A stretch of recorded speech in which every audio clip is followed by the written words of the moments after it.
ที่จะเริ่มวิดีโอทางกลุ่มเราขออภัยที่อาจจะมีเสียงแทรกและกล้องสั่นถ้าพร้อมแล้วเชิญรับชมได้ครับ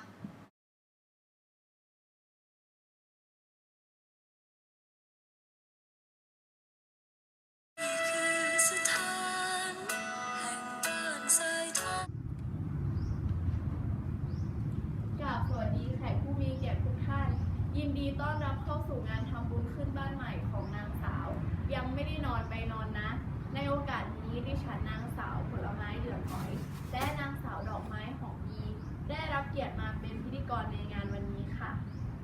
ก่อนอื่นดิฉันขอแจ้งกำหนดการในงานทำบุญขึ้นบ้านใหม่ดังนี้ค่ะเวลา 10:30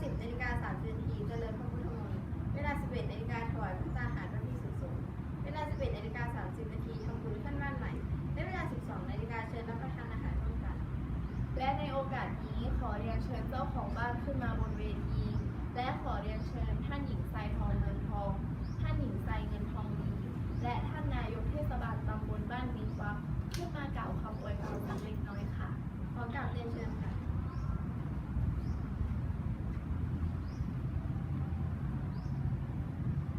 สวัสดีค่ะท่านผู้มีเกียรติทุกท่านดิฉันทรายเงินทองดีรู้สึกเป็นเกียรติอย่างยิ่งที่ได้มาร่วมงานในวันนี้ดิฉันก็ขอให้เจ้าของบ้านมีความสุขมีโชคมีลาภและขออาราธนาคุณพระศรีรัตนตรัยและสิ่งศักดิ์สิทธิ์ทั้งหลายช่วยปกปักรักษาเจ้าของบ้านและครอบครัว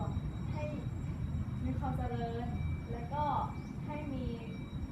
สุขภาพที่ดีค่ะแล้วก็ขอให้ปลอดภัยจากอันตรายทั้งปวงค่ะขอบคุณค่ะ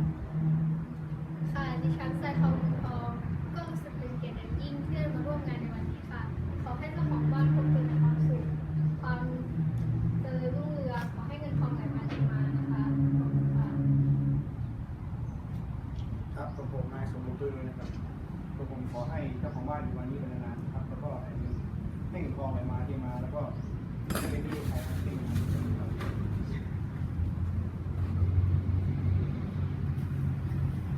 และในโอกาสต่อไปนี้ขอเรียนเชิญเจ้าของบ้านขึ้นมากล่าวขอบคุณแขกผู้มีเกียรติทุกท่าน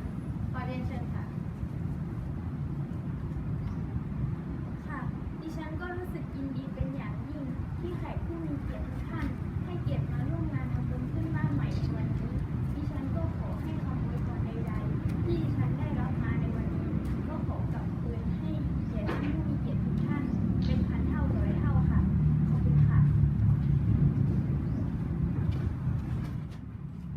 ค่ะก็ได้ถึงเวลาสมควรแล้วที่แขกผู้มีเกียรติทุกท่านจะได้มอบของที่ระลึกและบันทึกภาพร่วมกันค่ะขอเรียนเชิญค่ะ